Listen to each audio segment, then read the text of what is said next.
Benar. Assalamualaikum warahmatullahi wabarakatuh. Waalaikumsalam warahmatullahi wabarakatuh. Jadi malam hari ini sedianya kita akan punya acara baru di studitafsir.com, yaitu bincang publikasi. Kenapa disebut bincang publikasi? Karena bedanya dengan seminar-seminar yang lain. Kalau seminar atau konferen itu, pembicara biasanya dipaksa untuk manut dengan tema yang dikasih panitia, dan kadang itu sesuai dengan ekspektasi kita, kadang beririsan, atau bahkan biasanya sih harus buat riset baru ya, karena memang benar-benar tidak berkaitan. Nah, kita punya inisiatif untuk mengundang mereka-mereka, para sarjana intelektual Muslim Indonesia tentu saja, yang punya karya yang sudah dipublish dalam bentuk artikel kah, buku kah, tesis maupun disertasi, karena dari yang sudah terpublish itu pasti lebih bisa dipertanggungjawabkan, dan kami yakin banyak nilai-nilai dan pelajaran-pelajaran yang bisa kita ambil bersama-sama. Nah, untuk podcast perdana kita kali ini, narasumbernya adalah berasal dari Instika, Institut Ilmu Keislaman Anukoyah Gulu-Gulu Madura, dan beliau punya beberapa tulisan yang bisa diakses dengan sangat mudah. Di antara yang berkaitan dengan tema hari ini adalah sebuah entry ya di ensiklopedinya online Global Quran tentang The Bahasa Madura Translation of the Quran. Ini sangat relate sekali dengan apa yang akan dipresentasikan hari ini. Dan dia tidak lain dan tidak bukan adalah Mbak Dr. Ulga Fikriati. Assalamualaikum, Mbak. Waalaikumsalam Mas Muhammad. Sehat? Alhamdulillah sehat juga ya. Sehat, alhamdulillah. Pertama terima kasih sudah mau berkenan untuk menjadi narasumber pertama. Makasih juga udah bersedia nampung saya di sini. Ya harus dong, pemikiran-pemikiran jenius harus ditampung. Dan yang kedua, congratulations, selamat atas publikasinya di Australian Journal of Islamic Studies. Ya, makasih juga. Kita langsung ke judulnya ya, Mbak. Itu kan disebut di situ vernacular, bacanya vernacular ya kali ya. Tafsir in Madura, Negotiating Human Equality in a Social Hierarchical Tradition. Mungkin kita highlight beberapa keyword dari judul itu, terus baru saya akan tanya main argumennya apa sebenarnya artikelnya itu. Mbak bisa mulai dari mana, Mbak? Vernacular tafsir kah mungkin? Apa itu yang dimaksud vernacular tafsir yang? Iya, ini saya mungkin ini ya apa namanya sedikit cerita gitu. Jadi kenapa sih kok saya nulis ini gitu? Jadi memang di Indonesia itu kan punya banyak sekali bahasa-bahasa daerah gitu kan. Nah, tiap-tiap wilayah itu kan pasti punya budaya, punya kebiasaan, tradisi yang berbeda-beda. Nah, Al-Quran itu kan kita tahu pakai bahasa Arab, tradisi Arab juga sedikit banyak berbeda lah dengan tradisi kita. Nah, vernakularisasi ini tentunya dia proses ya pembahasa lokalan Al-Quran yang tadinya bahasa Arab itu bagaimana dijembatani menjadi berbahasa lokal gitu. Bukan berarti kemudian kita merubah Al-Quran, tidak, tetapi kan kita hanya menerjemahkan ayat-ayat Al-Quran itu menjadi bahasa lokal. Nah, di sini ini di artikel saya itu, saya awalnya begini, ya namanya orang nulis itu kan kadang iseng-iseng ya awalnya. Saya tuh melihat dalam masyarakat Madura itu kan, saya aslinya kan nggak Madura Mas, saya Jawa. Di Jawa sih juga ada ya yang tingkatan-tingkatan, ya ada Kromo Inggil, Kromo, Ngopo gitu kan. Nah di Madura itu juga ada seperti itu, tapi dalam kehidupan sehari-hari itu rasa-rasanya perbedaan strata sosial itu lebih nyata itu. Apa nggak tahu karena saya tinggal di Jawanya itu wilayahnya yang nggak begitu kentara atau gimana. Cuman perasaan saya ketika saya pindah ke Madura di sini di wilayah Gulu-Gulu Sumeneb itu masih kelihatan sekali perbedaan status sosial itu kelihatan sekali. Baik dalam tradisi keseharian dan lain sebagainya. Sampai kadang di sini itu Kalau anak kecil Mhm, tapi dia status orang tuanya itu tinggi gitu ya, mhm, Mas, mhm, itu orang-orang yang sepuh-sepuh itu, mhm. dari tetangga-tetangga atau apa, itu bahkan nyium tangan loh. Padahal itu Mmm, anak kecil gitu kan, kalau di daerah saya di Jawa itu nggak sampai segitunya gitu. Nah itu, iya iya. pertama kali saya ketemu dengan itu di Madura gitu Oh, dan, tradisi-tradisi terus kayak misalnya ada, kiai atau guru atau bahkan saya yang cuman dosen biasa itu wih, lewat gitu ya, mhm, itu santri-santri, mahasiswa itu langsung diem gitu, Mas. mmm, Langsung berdiri diem. Jadi memang, ada status sosialnya itu kelihatan sekali dalam interaksi sosial. Nah, mmm, terus saya itu kepikiran begini, di Quran itu kan seharusnya nggak gitu gitu. Jadi semua orang itu kan dianggap sama gitu. Kalau dalam tradisi Islam ya anggaplah karena ini kan, kalau kita baca sejarah kan banyak, orang-orang itu yang memilih menjadi muslim eranya Rasulullah itu kan karena ya mereka Islam itu menganggap semuanya setara itu. mmm, Bahkan orang-orang, mmm, kafir Quraisy itu atau ya orang-orang non muslim yang di Mekah itu kan banyak yang menolak Islam karena mereka khawatir kehilangan status sosial itu. Nah, terus iya, saya itu iseng-iseng, ini gimana ya, apakah nilai itu ditransfer ke dalam bahasa Madura itu gimana? Kan nggak bisa itu kalau bahasa Madura otomatis kalau ngomong, ya otomatis langsung bisa mmm, kelihatan yang diajak ngomong atau yang ngomong itu mana statusnya yang lebih iya tinggi itu iya. langsung otomatis kelihatan gitu. Jadi Oke, mulai dari situ. oke, saya Mbak sebentar, sebelum Oke, lebih jauh ya, eee, tadi yang sampean dari Jawa mana toh? saya Tuban. Oh, Tuban, Aso, oke. Itu sebenarnya salah satu pertanyaan saya karena di tulisan itu kan yang jenengan membagi apa strata sosial masyarakat Madura itu referensinya adalah tulisan Kunto Wijoyo yang tertanggal atau tertahun 2002. Saya awalnya bertanya juga sih apakah itu masih yang tahun sekarang itu masih Yang masih seperti itu kontekstual adanya. gitu ya? Dan kalau menurut penjelasan jenengan sih ya ternyata masih gitu. Terus Mhm. poin yang kedua tentang itu tadi yang saya sebagai reader itu ketika membaca bagian penjelasan Al-Hujurat ayat 13 itu yang ya ayuhan nasu inna khalaqnakum Akrabu min min dzakarin dzakari wa wa unsa unsa itu. Iya. itu sebenarnya sebagai reader agak ngerasa ini nanggung sih pembahasannya. Kan cuma satu halaman begitu. Kayak Iya. biar nyantol aja begitu. Tapi itu kesan saya loh, Mbak. Iya iya iya.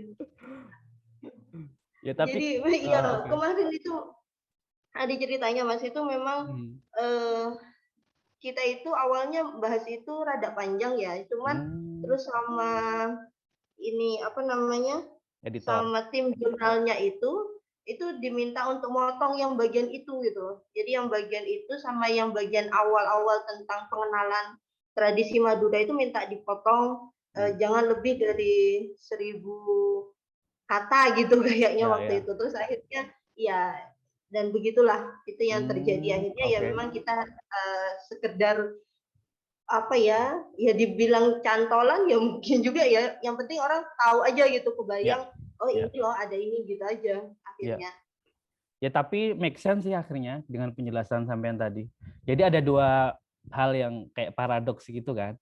Iya, Di apa budaya masyarakat Maduranya, di sisi lain Al-Qur'annya sangat egaliter dan oke. Terus dilanjutkan apa yang kemudian dilakukan untuk menyelesaikan atau meneliti lebih dalam? iya, iya, terus karena saya penasaran gitu ya, terus akhirnya saya kebetulan kan saya pernah nulis yang dulu itu yang di Glowpur Mhm, itu edisi, gimana ya, mau dibilang edisi enggak juga, cuman, eee, terjemahan Madura itu yang secara katakanlah dia resmi gitu ya, mhm, kan banyak itu sebenarnya yang pribadi-pribadi itu ada beberapa Mas, cuman nggak nggak bisa diakses secara umum gitu. Nah, yang bisa diakses itu setidaknya ada tiga tiga versi apa ya, terjemahan. versi gitulah, Ya. heeh. Jadi yang versi pertama itu yang nerbitin dia, eee, ada kayak kelompok pengajian, eee, apa ya, kelompok pengajian orang-orang gitulah, tapi itu di Surabaya. Cuman mereka bikin terjemahan Al-Quran bahasa Madura karena ada banyak kelompok komunitas Madura di Surabaya itu. Nah, kemudian itu kan kayaknya menarik gitu. Kemudian ada lembaga penerjemahan Al-Quran yang di Madura. Itu mereka berusaha untuk ini ya, bukan konfirmasi, mereka inilah bikin kontak itu dengan yang jamaah pengajian itu yang di Surabaya, kemudian sampai dikumpulkan. Akhirnya ada kayak tim gitu, ada kiai, ada ahli bahasa Madura, ada macam-macam lah, banyak dikumpulkan untuk bikin sebuah terjemahan yang bisa dipertanggungjawabkan secara ilmiah. Nah, tapi kemudian yang terjemah versi ini yang saya tulis di Globur itu cuman ada 3 juz, cuman juz 1, juz 2 sama juz 3 aja. Nah, karena nggak ngerti gimana ceritanya, tapi kayaknya itu mandek dan akhirnya ada program penerjemahan dari Kemenak Pusat. Nah, program penerjemahan dari Kemenak Pusat inilah akhirnya yang bikin terjemahan full 30 juz yang saya jadikan sebagai subjek penelitian ini. Nah, karena itu saya anggap sebagai terjemahan yang versi paling akhir, kemudian juga dia belum ada yang mengkaji. Sebenarnya kemarin itu ada Mbak Masita ya, Masita itu Masita Mbak Masita Mardotila. itu dia, ya Masita Mardotila itu mengkaji, cuman belum terbit juga kayaknya. Cuman kemarin kayaknya ada diseminasi hasil penelitiannya gitu. Jadi memang waktu saya bikin ini itu belum ada karya tentang ini. Jadinya bingung juga mau apa namanya literatur review-nya tentang ini belum ada gitu. Nah, saya tertarik itu, akhirnya saya baca-baca. Saya buka-buka itu. Berarti ini ya, curi start ya? Iya, bisa dibilang gitu deh. Sebentar, ngomong-ngomong tentang curi start, selain artikelnya Mbak Masita Mardotila yang adalah teman saya dan belum jadi, ini kayaknya model-model argumennya mirip dengan salah satu hal yang dipresentasikan Yohana Ping ya dalam sebuah konferensi di Notre Dame tentang kalau ketika malaikat ngomong ke Nabi logatnya bagaimana, terus dibalik logatnya bagaimana. Pernah dengar nggak? Atau pernah ini? Tapi memang artikelnya saya lacak juga kayaknya belum diterbitkan juga sama Ibu Yohana. Nggak tahu. Yang ini artikelnya siapa? Yohana Ping. Iya, maksudnya tentang ini. Dia penekanannya di kalau saya nggak salah ya, nanti saya cantumkan linknya di bawah. Jadi kalau malaikat ngomong ke Nabi itu pakai nguko, tapi kalau Nabi ke malaikat dia pakai kromo.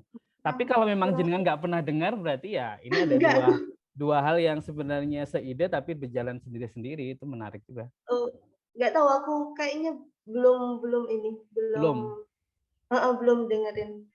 Terus kan saya juga ngubungin ini kan Mbak Ita, karena saya khawatir jangan-jangan nanti sama nih gitu kan isinya, dan saya ngubungin terus saya kirim punya saya tuh pengen mengkaji ini apakah Mbak Ita juga sama nggak kajiannya gitu. Kalau memang sama, saya nanti akan cari hal yang lain, kata saya gitu. Oh kayaknya beda Mbak, kalau Mbak Ita itu dia fokusnya di respon orang-orang terhadap terjemahan itu, apakah terjemahan itu bisa dipahami atau enggak. Aku pikir kayaknya ini jauh deh, beda fokus gitu. Akhirnya ya udah saya lanjutin aja yang punya saya itu gitu. Ya, oke. Jadi ini, jadi kalau dari judulnya kita padatkan, jadi Vernacular Tafsir in Madura, Negotiating Human Equality in a Social Hierarchical Tradition, itu argumen utamanya apa Mbak kalau di bahasa Indonesia kan? Argumen utamanya itu yang bahwa terjemahan itu dia apalagi ke bahasa lokal itu ya, itu pasti dia ada ideologi yang tersembunyi gitu Mas. Jadi kalau di artikel saya ini intinya sebenarnya para penerjemah itu ingin mempopulerkan bahwa harusnya itu ada kesetaraan manusia. Tapi karena mereka otomatis nggak bisa semuanya dong. Harus ada 1-2 hal yang tetap dijaga seperti dia apa adanya, maka saya bilang itu negosiasi ya, karena tidak bisa semuanya. Kenapa karena kalau semuanya langsung diganti, artinya semua langsung disamaratakan pakai bahasa ngoko semua, atau semuanya pakai bahasa halus semuanya, itu justru orang ketika baca itu kan, wah ini kayaknya terjemahannya salah nih, masa Allah ngomong begini gitu kan. Iya, iya, iya. Oke. Jadi ini ya, selalu ada unsur lokalitas yang terselip di setiap proses transliterasi. Oke, mungkin kita lebih bisa paham kalau pakai sampel ya. Ada yang mau dicontohkan? Sebentar Mbak, Mbak, ini kan pakai bahasa Madura. Emang sampean bahasa Madura udah lancar? Lumayan. Oh lumayan, oke. Kualitatif berarti. Nanti dipraktekkan ya. Saya punya teman beberapa orang Jember tapi suka denger aja tapi belum bisa. Iya, oke. Ini saya mungkin mulai dari yang bagian pertama itu saya hasil dari mungkin mulai kebalik gitu ya. Dari hasilnya itu bahwa inti proses negosiasinya itu kalau tadi awalnya berbasis status sosial, kemudian dalam terjemahan ini itu diubah menjadi berdasarkan hubungan antara Tuhan dan makhluk gitu.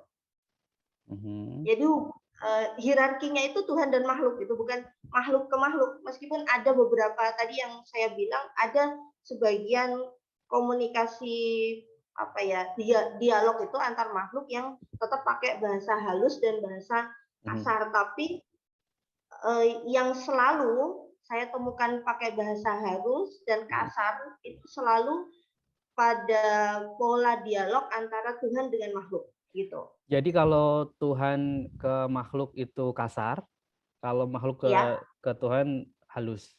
Ya, Oke. Contohnya mungkin? Oke, saya buat contohnya ini ya. Ketika malaikat, ini surah Al-Baqarah ayat 2, yang ketika malaikat protes itu kan ke Allah itu tentang penciptaan manusia sebagai khalifah di bumi itu. Ini saya baca terjemahannya. Enga'ah be'na Muhammad. Ini bahasa terjemahnya itu pakai bahasa timur, Mas. Pakai bahasa Pamekasan Sumeneb ya. Jadi meskipun Madura itu ada timur sama barat, tapi ini yang diakomodasi itu bahasa timur. Oke. Ya. Nalekana pangerana be'na adabu de malaikat. Jadi pakai adabu. Ini highlightnya di kata adabu. Jadi ketika Allah itu pakai adabu, saungkuna sengkok medetih khalifah ning bumi, maka malaikat mator. Ponapah ajunan abadiyah ning bumi, orang sebekal abadi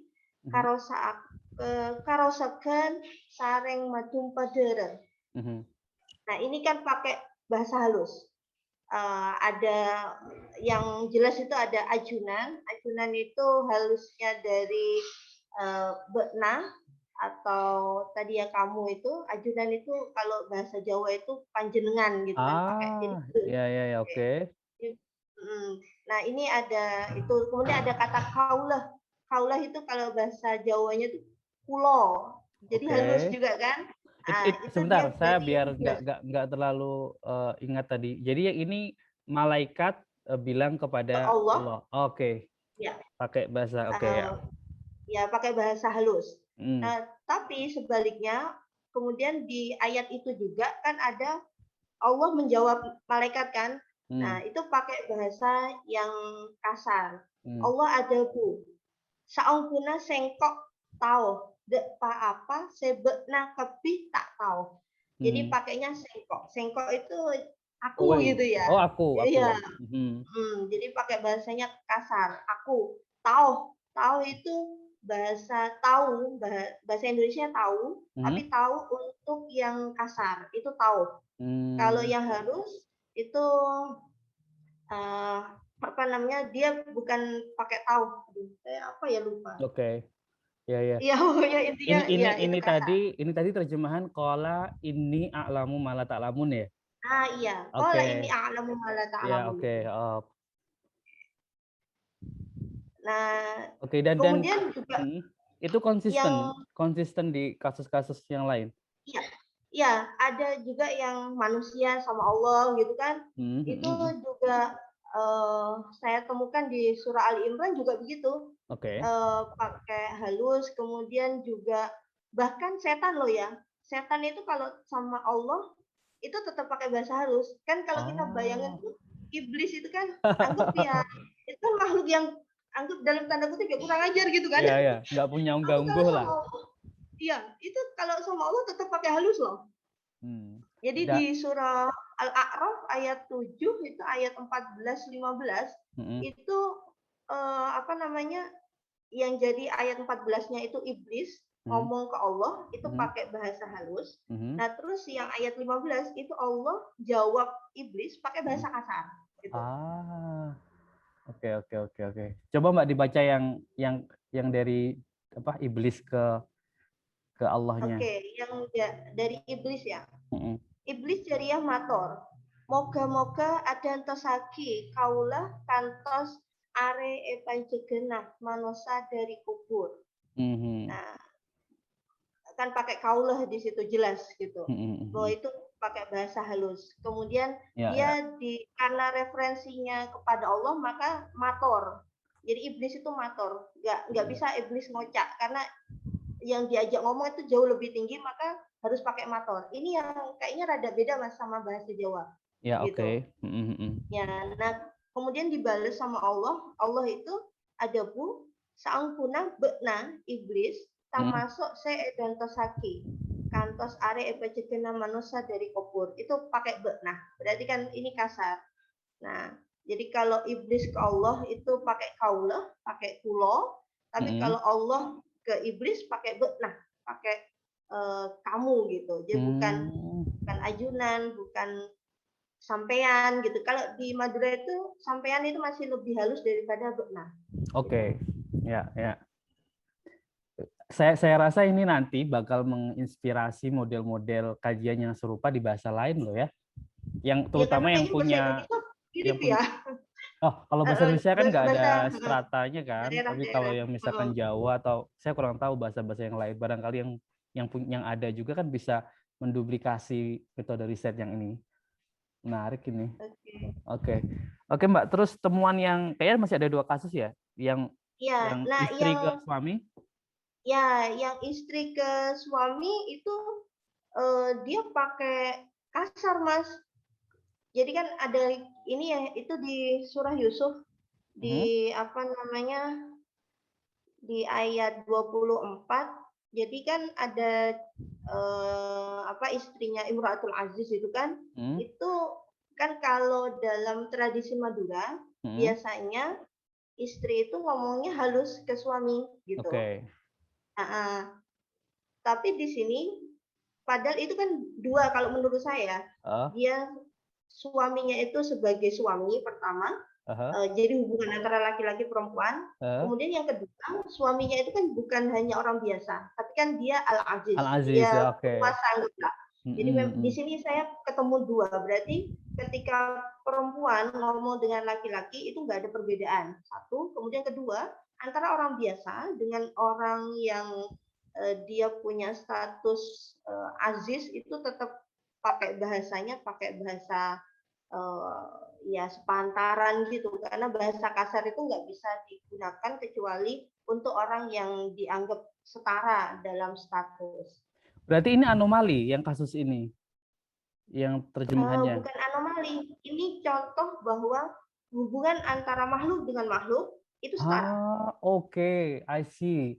Jadi meskipun posisinya narasi di ayat itu istri ke suami, yang suaminya adalah Al-Aziz, penggede kaum Iya, itu, tapi tetap ya, equal ya, karena itu human to ya human tetap gitu.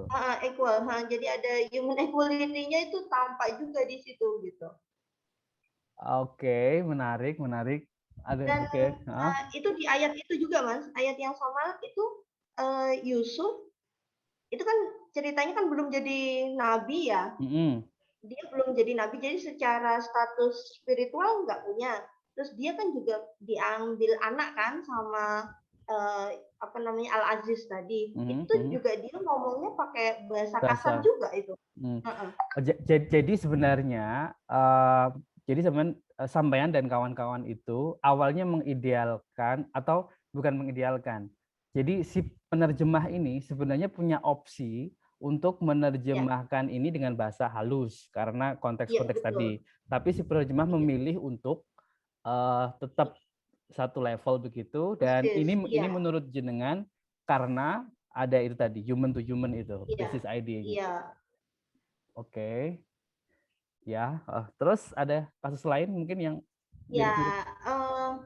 ini kasus itu ya apa selain hubungan laki-laki perempuan suami istri itu terus ada juga kasus antara orang biasa dengan orang terhormat. Itu saya temukan di surah Kahfi ayat 94-95. Kan itu Oke. ada ceritanya tentang Dzulkarnain tuh Mas. Dzulkarnain kan udah umum ya dikenal dia tuh raja gitu kan. Kemudian ada yang orang-orang yang tinggal di belakang gunung itu kan, ya namanya juga belakang gunung gitu kan, kayak saya juga tinggal di gunung. Itu kan orang, maksudnya dia kan orang ya orang desa lah katakanlah Urawi, begitu. Katrok. Iya, mereka kan sampai bahkan nggak bisa ngelawan Ya'juj Ma'juj dan lain sebagainya. Jadi Oke. intinya mereka orang yang biasa, sangat biasa, dan Zulkarnain itu sebagai raja, dan ada beberapa riwayat mengatakan Zulkarnain bahkan nabi gitu kan. Itu juga mereka ngomong ke Zulkarnain pakai bahasa kasar, dan Zulkarnain jawab mereka juga pakai bahasa kasar gitu. Nah, kemudian semakin terbuktilah apa ya tadi yang asumsi awal saya, ternyata kasusnya nggak cuma satu dua gitu, banyak di dalam terjemahan itu ada opsi-opsi untuk memilih bahasa yang halus, tapi ternyata penerjemah lebih memilih untuk menyamakan status itu gitu. Jadi itu kemudian jadi pattern ya. Pokoknya Ya, as long as itu manusia dengan manusia, iya, apapun status sosialnya dipilih iya, yang bahasa yang tadi kasar tadi iya. atau Nah, mungkin itu ya secara umum, tapi saya itu ketemu yang pattern yang tadi yang anomali itu dia, dan tapi nggak disebut anomali itu kan biasanya cuma satu dua gitu, tapi ini konsisten Mas. Oke, Konsisten itu apa itu? ketika dialognya terjadi antara orang tua dan anak. Itu selalu pakai bahasa halus. Anak pakai bahasa halus ke orang tua, terus orang tuanya tuh pakai bahasa kasar. Kan tapi ini ya kalau kita bayangkan, Mas Muammar kan juga dari Jawa kan ya? Iya betul, Jawa Timur, Nah, jadi Ngawi. kan ya punya apa latar belakang level bahasa itu. Kalau kita membayangkan Nabi Ibrahim dengan bapaknya, itu kan kita jelas ya, oh pasti deh Nabi Ibrahim itu pakai bahasa halus gitu kan. Nabi Ibrahim kan orangnya anak yang soleh gitu, meskipun dia juga nggak suka dengan agama orang tuanya, tapi kan dia tetap mendoakan baik gitu kan ke orang tuanya. Itu kan udah kebayang pakai bahasa halus. Nah, itu kemudian saya cek dan ternyata memang pakai bahasa halus. Oke. Tapi kemudian saya itu benar-benar terkejut ketika ketemu, saya kebayangin anak lagi itu hubungan Nabi Nuh dengan putranya. Kanan. Yang ya Kanan yang apa namanya Yang diminta mau untuk ya ya Ta'awi ikut, ila terus dia Jabalin kan itu ya. ya sa'awi ila jabal ya'simuni minal ma itu. Nah, dia itu ternyata Kanan yang digambarkan oleh Al-Qur'an itu menolak bapaknya, kemudian dia juga anak yang nggak sopan lah gitu kan. Tapi di sini digambarin tuh tetap pakai bahasa halus, Mas. Ya, Kebayangkan? Jadi kasusnya mirip-mirip dengan iblis sama Allah gitu loh. Meskipun oke. dia secara secara sosial itu kayaknya bayangan kita karena anak nakal, kemudian anak Eh, yang nggak mau nurut sama orang tuanya, wajarnya mereka itu kan ngomongnya pakai bahasa biasa aja gitu, bahasa kasar. Tapi faktanya enggak gitu. Kanan itu tetap dibahasakan dengan bahasa halus gitu. Oh iya iya, saya jadi kepikiran ya atau mungkin ya kemudian kita bisa kayak simpulkan begitu bahwa si Kan'an itu tidak cocoknya dengan Ibrahim ya dalam hal spiritualitas dan keberagamaannya aja barangkali ya. Tapi sebagai Nah, personal iya, anak ke bapak ya dia tetap respect. iya, Wah, iya. menarik ini. Dan saya jadi kebayang, oh ini berarti uh, kayaknya memang apa ya, budaya Madura itu memang benar-benar melekat erat gitu kan dalam ada kayak peribahasa gitu ya di Madura itu bahwa yang harus dihormati itu ada 4 Mas, ada Bupak, Kepuh, Guru, Ratoh. Jadi 4 itu, Bupak itu bapak, Kepuh itu ibu, kemudian Guru itu guru dan Ratoh itu penguasa ya. Nah, kalau kita lihat ini urutannya kan bapak, ibu gitu kan, guru, ratoh. Nah, yang guru sama ratoh itu ternyata dalam terjemahan ini kasus-kasusnya itu banyak yang menggunakan bahasa yang setara kan. Yang ratoh itu kan anggap tadi ya antara siapa Yusuf dengan Al-Aziz, kemudian orang-orang yang tinggal di belakang gunung dengan Zulkarnain gitu kan. Meskipun pada kisah Fir'aun itu Fir'aun tetap digambarkan orang-orang rakyatnya itu bicaranya pakai bahasa halus ke Fir'aun gitu. Nah ini saya jadi kepikiran juga kenapa ya kok Fir'aun digambarin gitu, apa Fir'aun itu menurut penerjemah itu sangat gimana ya, sangat kejam gitu sampai nggak ada orang yang berani ngomong pakai bahasa Ngopo atau gimana gitu. Cuman itu ya tentunya butuh penelitian lebih lanjut ya. Padahal kaidah awalnya adalah kalau manusia ya biasa gitu ya. Begitu. Dalam banyak kasus yang lainnya kan manusia ke manusia atau itu tetap setara gitu. Terus ke guru itu juga saya ketemu di Quran itu yang ini ceritanya Nabi Musa dengan Nabi Khidir. Itu kan bisa dianggap guru dan murid kan? Ya betul. Terus ya, temuannya? Meskipun mereka sama-sama nabi, tapi kan status keilmuan mereka beda. Bahwa Nabi Musa itu sedang belajar kepada Nabi Khidir, tapi penerjemahannya itu pakai bahasa yang ngopo tadi, pakai bahasa kasar. Nabi Khidir, ya jelas lah, anggap kalau Nabi Khidir ke Nabi Musa kan dia gurunya, tapi kan Nabi Musa ke Nabi Khidir itu juga pakai bahasa kasar Mas gitu.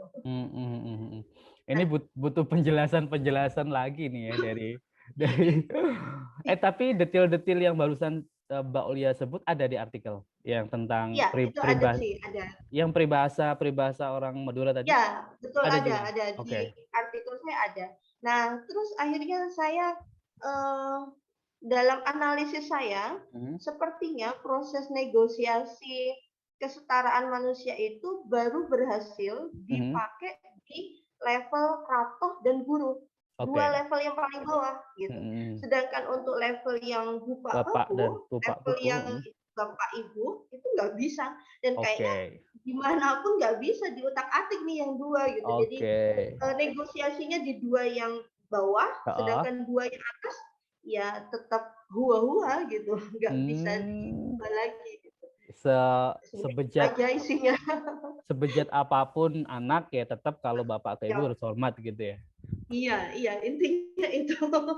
Ya itu ya benar juga sih. Maksudnya apalagi kalau yang penerjemah itu memang orang Madura loh ya mayoritas. Kalau memang secara kolektif semua, punya nah apalagi semua. Kalau secara kolektif punya kesadaran kan itu kan Iya, karena yang penerjemah ini tim dan yang penerjemah itu kayaknya memang dipilih orang-orang yang kan tadi ada yang dari kalangan akademisi, ini kan yang penerjemahannya tim inti itu dari YIN Madura. Nah, kemudian YIN Madura itu bekerja sama dengan Pakematuh. Pakematuh itu kayak lembaga bahasa Madura gitu. Jadi mereka yang mengoreksi kebahasaan dari terjemahan ini sesuai dengan kaidah bahasa Madura gitu. Iya, ya sejauh saya membaca dan saya dengarkan penjelasan dari Mbak Uya meyakinkan sih. convincing enough. Tinggal nanti ke depannya ya barangkali ada yang lebih mungkin mengangkat ke yang lebih serius di level skripsi atau tesis. Karena kalau artikel kan contoh-contohnya memang terbatas dan space-nya juga sangat dibatasi. Oke, Mbak, kita sudah ngobrol panjang lebar dan memang beda ya kalau baca sendiri itu kadang sense-nya agak, apalagi karena tadi ya sangat lokal Madura sekali, dan saya sangat beruntung bisa tadi dibacakan bahasa Maduranya oleh Mbak Uya secara langsung.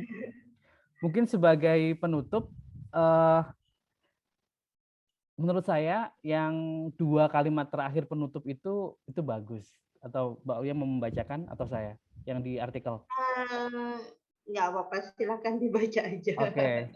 Jadi di artikel itu ditulis making the translation of the Quran more approachable and easier to understand in the light of local culture is the main goal of vernacular tafsir.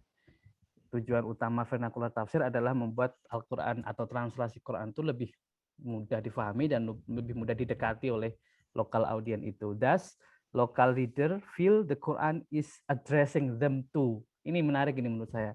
Jadi pembaca-pembaca lokal yang diterjemahkan Quran untuk mereka itu juga merasa bahwa Al-Quran itu juga addressing them to juga menyasar mereka, juga berbicara kepada mereka. Dan itu tidak hanya was not just revealed to the Arab people, tidak ada.